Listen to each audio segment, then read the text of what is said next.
काशीपुर गांव में पिंकी नाम की एक अनाथ लड़की रहती थी। पिंकी जब 5 साल की थी तब उसके माता पिता की एक सड़क दुर्घटना में मृत्यु हो गई थी। तब से उसकी बूढ़ी दादी माँ ने उसे पाल पोस कर बड़ा किया था। लेकिन बदकिस्मती से कुछ महीने पहले पिंकी की दादी माँ उसे छोड़कर चल बसी। अब पिंकी बिल्कुल अकेली हो गई। घर के आंगन में एक सेब का पेड़ था जो मरने से पहले पिंकी की दादी माँ ने लगाया था। अपना पेट पालने के लिए पिंकी ने पेड़ में लगे सेबों को बाजार में जाकर बेचने लगी। सेब बेचकर जो उसे पैसे मिलते उन पैसों से घर का खर्चा चल पाता था। पिंकी स्वभाव से बहुत ही दयालु थी। वो हर रोज बगीचे में लगे सेबों को गरीब और अनाथ बच्चों में बांट दिया करती थी। उसी गांव में शकीरा नाम की एक दुष्ट जादूगरनी रहती थी। गांव के ज्यादातर लोग उस जादूगरनी से बहुत डरते थे।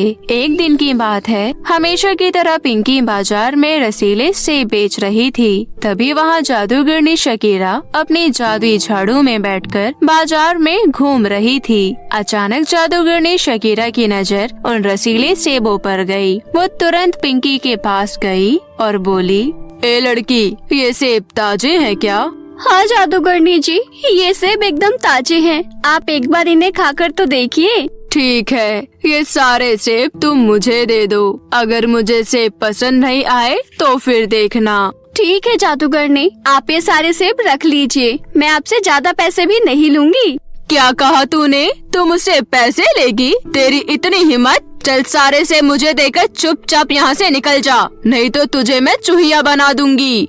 ये कहते हुए जादूगरनी शकीरा ने पिंकी के सारे सेब छीन लिए और अपने जादुई झाड़ू में बैठकर वहाँ से चले गई। पिंकी जादूगरनी के डर से कुछ नहीं कह पाई और दुखी होकर अपने घर लौट आई। उधर जादूगरनी शकीरा उन रसीले सेबों को लेकर अपने गुफा में पहुँची और मजे से बैठकर सेब खाने लगी। फिर अगले दिन जादूगरनी शकीरा की तबीयत खराब हो गई। लगता है कल उस लड़की के लाए हुए सेब खाकर ही मेरी तबीयत खराब हो गई है। आज मैं उसे ऐसा सबक सिखाऊंगी कि वो जिंदगी भर याद रखेगी।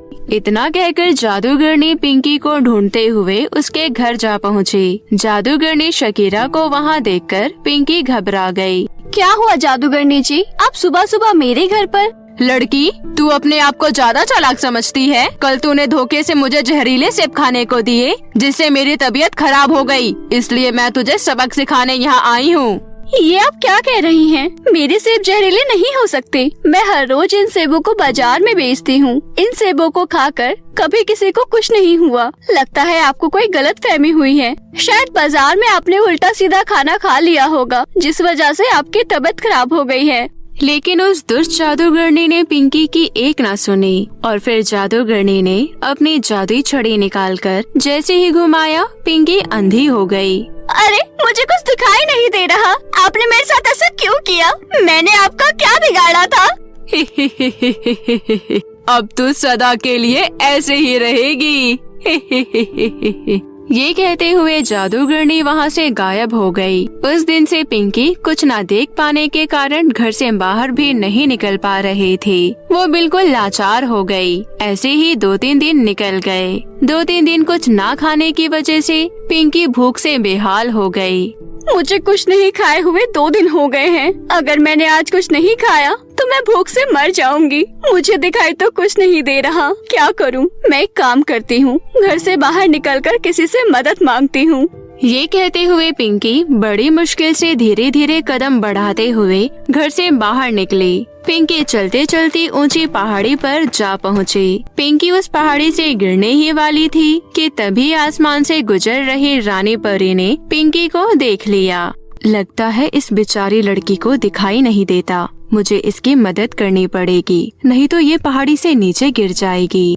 इतना कहते ही रानी परी तुरंत ही पिंकी के पास पहुंची और पहाड़ी से नीचे गिरने से पिंकी को बचा लिया। पिंकी को कुछ समझ नहीं आया कि उसके साथ आखिर क्या हुआ। फिर वो घबराते हुए बोली, कौन है यहाँ? घबराओ नहीं बेटी, मैं रानी परी हूँ। तुम्हें ऐसे अकेले बाहर नहीं आना चाहिए था। अभी तुम पहाड़ी से नीचे गिर जाती। अच्छा हुआ मैंने तुम्हें देख लिया, वरना तुम्हारी जान चली जाती। तुम्हें किसी को साथ लेकर आना चाहिए था।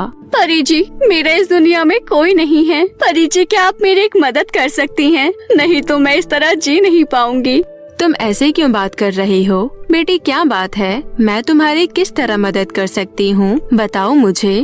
पिंकी ने रोते हुए रानी परी को सारी बात बताई। पूरी बात सुनने के बाद रानी परी ने पिंकी से कहा, ओह मैं समझ गई, तुम किस जादूगरनी की बात कर रही हो। शकीरा बहुत ही दुष्ट जादूगरनी है। पहले शकीरा जादूगरनी हमारे परीलोक में ही रहती थी। वो अपनी शक्तियों का दुरुपयोग किया करती थी, इसलिए हमने उसकी शक्तियाँ छीनकर परीलोक से बाहर निकाल दिया था। लेकिन लगता है उसने तंत्र मंत्र की विद्या से दोबारा से शक्तियाँ हासिल कर ली है और लोगों पर अत्याचार कर रही है। लेकिन तुम चिंता मत करो।